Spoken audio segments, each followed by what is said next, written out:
नमस्कार, मैं रवीश कुमार। प्रधानमंत्री मोदी ने जिस टेम्पो का जिक्र किया था कि उसमें नोट भरकर अंबानी और अदानी कांग्रेस को भेज रहे थे, लगता है वो टेम्पो मिल जाएगा। फाइनेंशियल टाइम्स में आज जो खबर छपी है उसे पढ़कर इस बात की कल्पना की जा सकती है कि वो टेम्पो घटिया क्वालिटी का कोयला ढोने में लगाया गया होगा। खराब कोयला बेचकर सरकार से बढ़िया क्वालिटी का दाम लिया जा रहा है। अखबार की रिपोर्ट में यह संदेह व्यक्त किया गया है। प्रधानमंत्री मोदी ने एक ही बार अदानी और अंबानी का इस चुनाव में नाम लिया, उसके बाद चुप ही हो गए।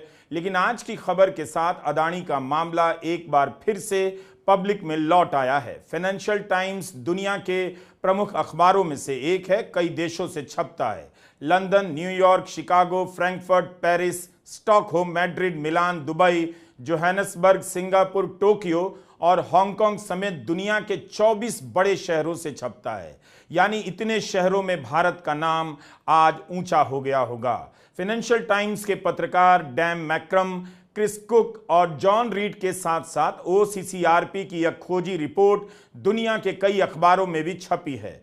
कहानी का सार यह है कि अदानी समूह ने कथित रूप से निम्न गुणवत्ता के कोयले को भारत की सरकारी पावर यूटिलिटी को साफ ईंधन वाली महंगी दरों पर बेचा।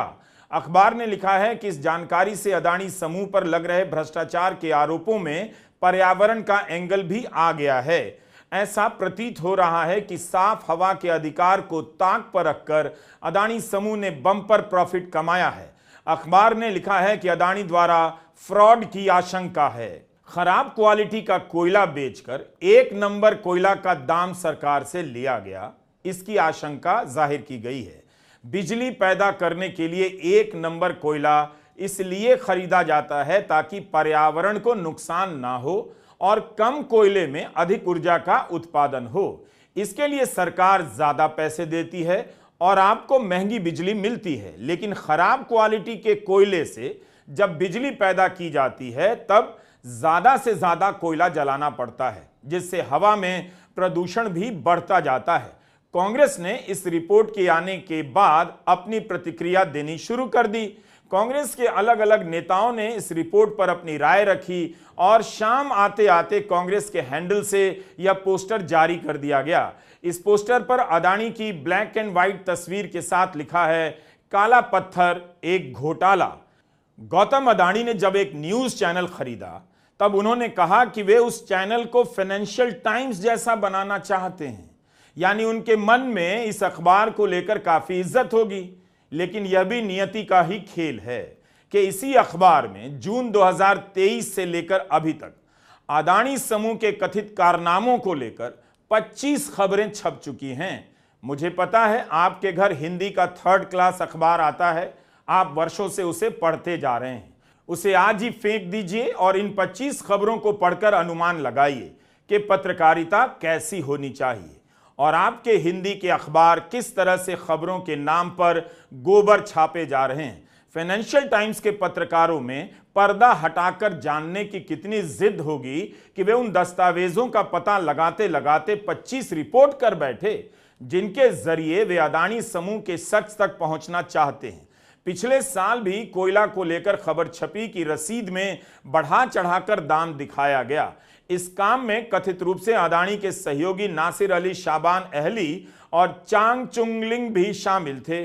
जयराम रमेश ने भी पिछले पर्दाफाश का याद दिलाते हुए लिखा है कि उनके अपराधों से प्राप्त धन का इस्तेमाल अदानी समूह की कंपनियों में अवैध हिस्सेदारी हासिल करने और उनके स्टॉक मूल्यों को बढ़ाने के लिए किया गया है। यह सार्वजनिक रिकॉर्ड का मामला है कि कैसे इसी तरह के कोयले की अधिक बिलिंग करने के आरोपी अन्य व्यवसायियों को गिरफ्तार किया गया है और उनकी संपत्तियों को ईडी ने कुर्क कर लिया है। लेकिन मोदानी के मामले में ना तो कोई कार्रवाई हुई और ना ही उन्हें कोई परिणाम भुगतना पड़ा। इसी समय पिछले साल राहुल गांधी ने इस मसले पर प्रेस कॉन्फ्रेंस की थी, तब इस अखबार का बड़ा सा पोस्टर बनाकर ले आए थे। इसको अच्छी तरह देखिए, financial times of London. This story would bring down any government. This is direct theft by a man who has been protected again and again and again by the Prime Minister of India. पहले हमने 20,000 करोड़ रुपए की बात की थी और सवाल पूछा था ये पैसा किसका है। अब पता लगता है 20,000 करोड़ का फिगर गलत था, उसमें 12,000 करोड़ और ऐड हो गए हैं, तो अब टोटल फिगर 32,000 करोड़ का हो गया है। अदानी जी इंडोनेशिया में कोयला खरीदते हैं और जब तक वो कोयला हिंदुस्तान पहुंचता है उसका रेट बदल जाता है, डबल हो जाता है। ऐसे तकरीबन 12,000 करोड़ रुपए अदानी जी ने हिंदुस्तान की जनता के पॉकेट से निकाला है। बिजली के दाम बढ़ते जा रहे हैं और अदानी जी ओवर इन्वॉइसिंग करते हैं। याद रखिए, जैसे ही आप स्विच दबाते हो, चाहे वो बल्ब हो, पंखा हो, बिजली का पंप हो, याद रखिए अदानी जी के जेब में सीधा पैसा जा रहा है और अदानी जी की रक्षा नरेंद्र मोदी कर रहे हैं। प्रधानमंत्री की क्रेडिबिलिटी है, उस पर सवाल उठ रहा है। गांव गांव में लोगों को मालूम है कि अदानी जी ने चोरी की है। मैं प्रधानमंत्री की मदद करने की कोशिश कर रहा हूं। कम clean, start the investigation, defend your credibility. पर प्रधानमंत्री अपनी क्रेडिबिलिटी की रक्षा नहीं करना चाहते क्योंकि शायद कोई और कारण है। मैंने सवाल पूछा था, पता नहीं है किसका पैसा है, शायद ये अदानी जी का पैसा नहीं है, शायद ये किसी और का है। ठीक 1 साल पूरा होने पर फाइनेंशियल टाइम्स की रिपोर्ट आई है। आज की रिपोर्ट के बाद जयराम रमेश ने कहा है कि अगले महीने जब इंडिया गठबंधन सत्ता संभालेगा तब यह सब बदल जाएगा। मुदानी महाघोटाले की जांच के लिए 1 महीने के भीतर एक संयुक्त संसदीय समिति का गठन किया जाएगा। फाइनेंशियल टाइम्स की इस रिपोर्ट का सार यही है कि जनवरी 2014 में इंडोनेशिया की कंपनी झोनलिन सप्लाईज से घटिया क्वालिटी का कथित तौर पर कोयला खरीदा जाता है। कंपनी की रसीदों में इसकी कीमत $28 प्रति टन दिखाई जाती है। वहां से यह सप्लाई वर्जिन आइलैंड की मिडिलमैन सुप्रीम यूनियन इन्वेस्टर्स से होते हुए अदानी सिंगापुर के पास आती है। इसमें 1 सप्ताह का समय लगता है। 7 दिनों के भीतर इसकी कीमत $33 प्रति टन दिखाई जाती है। यहां तक इसकी क्वालिटी 3,500 कैलोरीज प्रति किलोग्राम है, जिसे निम्न गुणवत्ता का कोयला माना जाता है। यहां से अदानी समूह जहाज में कोयला लादकर तमिलनाडु ले जाता है। वहां की एक सरकारी कंपनी टैंजेटको को बेचता है। लेकिन फाइनेंशियल टाइम्स ने जो रसीदें हासिल की हैं उसमें कोयले की क्वालिटी 6,000 कैलोरीज प्रति किलोग्राम दिखाई गई है, जो कि बहुत अच्छी क्वालिटी का कोयला है। इससे इस निम्न क्वालिटी के कोयले की कीमत बढ़कर $92 प्रति टन हो जाती है। इस सप्लाई की प्रक्रिया में ही अदानी ने करीब 3 गुना लाभ कमा लिया। फाइनेंशियल टाइम्स ने अपनी रिपोर्ट में यह भी पता लगाया है कि 2014 में ऐसा सिर्फ एक शिपमेंट के साथ नहीं, कम से कम 22 शिपमेंट्स के साथ हुआ। इस तरह 1.5 मिलियन टन कोयला, जो असल में घटिया क्वालिटी का था, घटिया कोयले की दरों पर उठाया गया।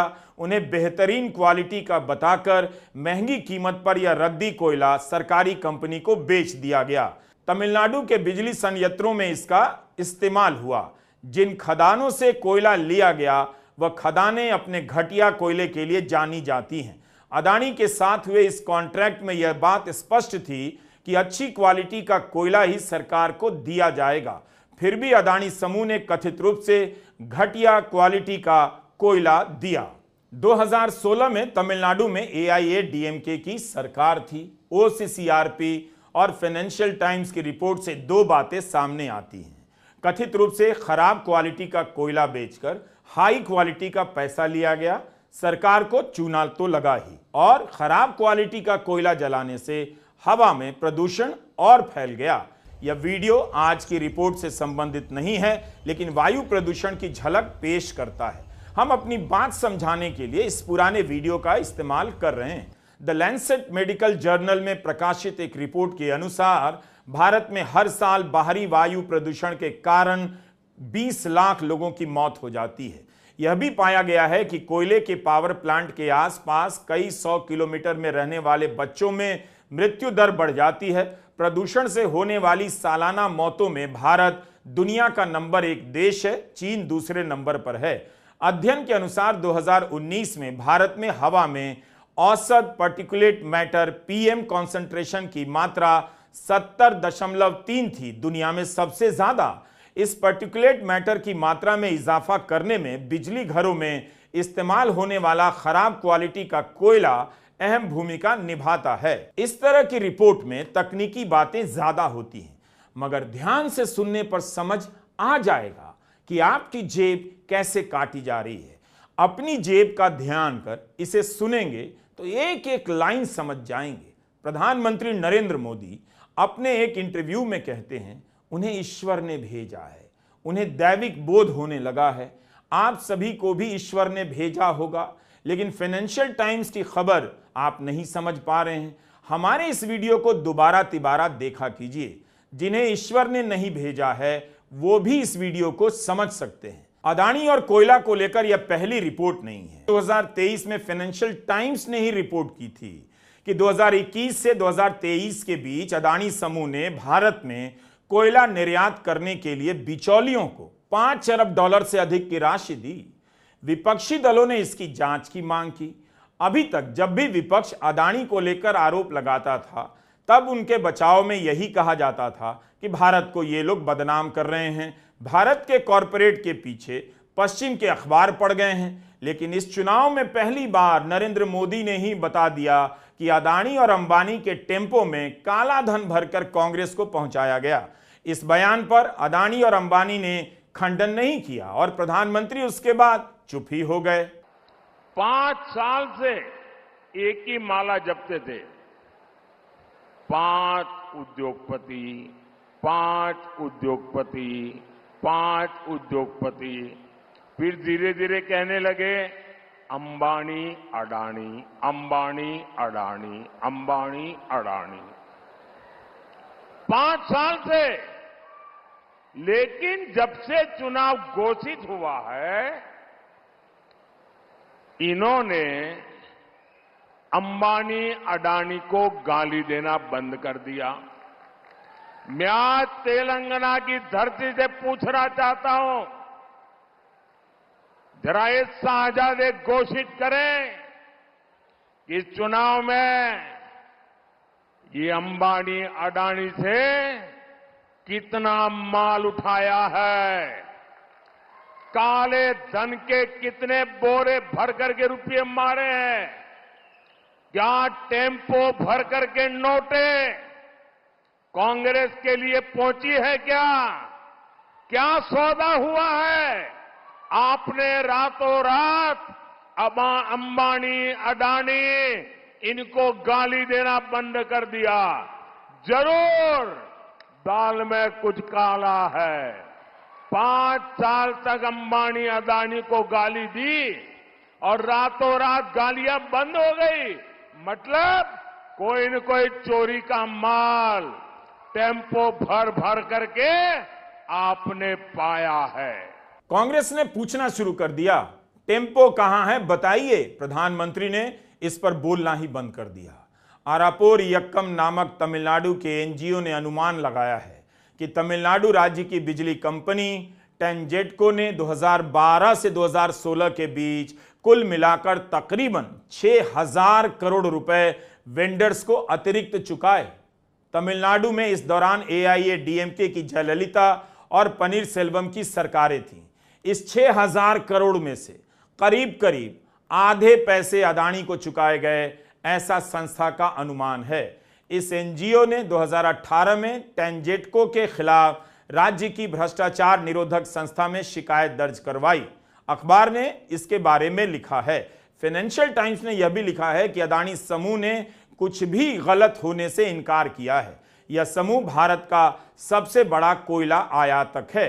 वित्त मंत्रालय की जांच agency directorate of revenue intelligence DRI ने 2016 में इस मामले की जांच शुरू कर दी, लेकिन बॉम्बे हाईकोर्ट ने 2019 में इसकी जांच पर रोक लगा दी। बॉम्बे हाईकोर्ट ने अदानी समूह के पक्ष में फैसला दे दिया। DRI ने सुप्रीम कोर्ट में अपील की है, लेकिन यहां भी केस धीमी गति से चल रहा है। करीब 3,000 करोड़ रुपए का चूना लगाया उन्होंने भारत की एक कंपनी को। तो इस पूरे मामले में अडानी जी ने एक भारतीय कंपनी से, सरकारी कंपनी से धोखाधड़ी करी, राजस्व की चोरी की, बिजली के दाम बढ़ाए उपभोक्ताओं के लिए, क्योंकि महंगा कोयला आएगा तो महंगा जनरेशन होगा, महंगा डिस्ट्रीब्यूशन होगा। और यही नहीं, उन्होंने पर्यावरण के साथ साथ हिंदुस्तान के लोगों के स्वास्थ्य के साथ भी खिलवाड़ किया। करीब 22 लाख लोगों की हिंदुस्तान में वायु प्रदूषण से हर साल मौत होती है, जिसमें से ज्यादातर बच्चे। तो दिक्कत की बात यह है कि अडानी जी ये सब तब कर रहे हैं जो आपको रिन्यूएबल एनर्जी में एक बड़ा प्लेयर बनाने जा रहे हैं। ये अलग बात है कि कोयले की आयात करने वाली भारतीय समूह में से वो शायद एक या दूसरे नंबर पर होंगे। तो मोदी जी से कुछ सवाल है कि डायरेक्टरेट ऑफ रेवेन्यू इंटेलिजेंस को तो चलिए आपने छानबीन नहीं करने दी, संस्थाओं के आपने हाथ बांध दिए, आंखों पर पट्टी बांध ली, लेकिन अब क्या कीजिएगा? क्योंकि आप ही ने कहा है कि टेम्पो में भर भर कर काला धन बांटा जा रहा है। वो टेम्पो अडानी के पकड़े कब जाएंगे? और ये काले कोयले की जो काली चोरी थी, इसका क्या नतीजा है, ये देश जानना चाहता है। अक्टूबर 2023 की इंडियन एक्सप्रेस की रिपोर्ट है कि पिछले 4 साल में इस मामले की कुल 4 बार सुनवाई हुई है और मामला अभी आर्गुमेंट स्टेज तक नहीं पहुंचा, यानी बहस शुरू नहीं हुई है। इस रिपोर्ट में अडानी समूह का भी बयान छपा है। समूह के प्रवक्ता ने कहा है कि जिस समय की यह बात हो रही है उस समय जब टेंजेटको द्वारा इस्तेमाल हुए कुल कोयला सप्लाई का सिर्फ 2% अडानी सिंगापुर सब्सिडरी से सप्लाई हुआ है, तो उन पर वातावरण में प्रदूषण बढ़ाने या सरकारी कंपनी को नुकसान पहुंचाने का आरोप कैसे लगाया जा सकता है। लेकिन अभी अभी हमने फाइनेंशियल टाइम्स की रिपोर्ट के आधार पर ही बताया कि सरकारी कंपनी ने करीब करीब 3000 करोड़ रुपए अडानी समूह को अतिरिक्त चुकाया है। राहुल गांधी ने आज ट्वीट करते हुए लिखा कि भाजपा सरकार में भीषण कोयला घोटाला सामने आया है। वर्षों से चल रहे इस घोटाले के जरिए मोदी जी के प्रिय मित्र अडानी ने लो ग्रेड कोयले को 3 गुने दाम पर बेचकर हजारों करोड़ रुपए लूटे हैं, जिसकी कीमत आम जनता ने बिजली का महंगा बिल भरकर अपनी जेब से चुकाई है। क्या प्रधानमंत्री बताएंगे इस खुले भ्रष्टाचार पर ईडी, सीबीआई और आईटी को शांत रखने के लिए कितने टेम्पो लगे? 4 जून के बाद इंडिया की सरकार इस महा घोटाले की जांच कर जनता से लूटी गई पाई पाई का हिसाब करेगी। यह जब चुनाव शुरू हुआ तब इलेक्टोरल बॉन्ड की खबरें आईं, कितनी सारी जानकारियां निकल कर आईं, लेकिन हिंदी के अखबारों ने आप तक पहुंचने नहीं दिया। रॉयटर्स की इसी मई महीने की एक खबर है जो 4 तारीख को हर जगह छपी है। सेबी ने, यह भारतीय संस्था है, अडानी समूह की 7 कंपनियों को नोटिस भेजा है, जिसमें अडानी एंटरप्राइजेस भी शामिल थी। इसके अलावा Adani green energy, Adani power, Adani Total gas, Adani energy solution, Adani Wilmar और अडानी पोर्ट्स को भी नोटिस मिला। यह जानकारी अडानी की स्टॉक एक्सचेंज फाइलिंग में सामने आई है। जनवरी 2023 में हिंडनबर्ग की रिपोर्ट के आने के बाद से सेबी अडानी समूह की जांच कर रही है। इसी साल जनवरी मार्च की तिमाही में सेबी ने अडानी एंटरप्राइजेस को 2 नोटिस भेजे, जिनमें कहा गया कि कंपनी ने लिस्टेड कंपनी के प्रावधानों के नियमों की पालना नहीं की है और रिलेटेड पार्टी ट्रांजैक्शंस के मामले में डिस्क्लोजर नियमों का उल्लंघन किया है। अपनी एक्सचेंज फाइलिंग में कंपनी ने ना तो उल्लंघन की जानकारी दी, ना ही संबंधित पार्टियों की।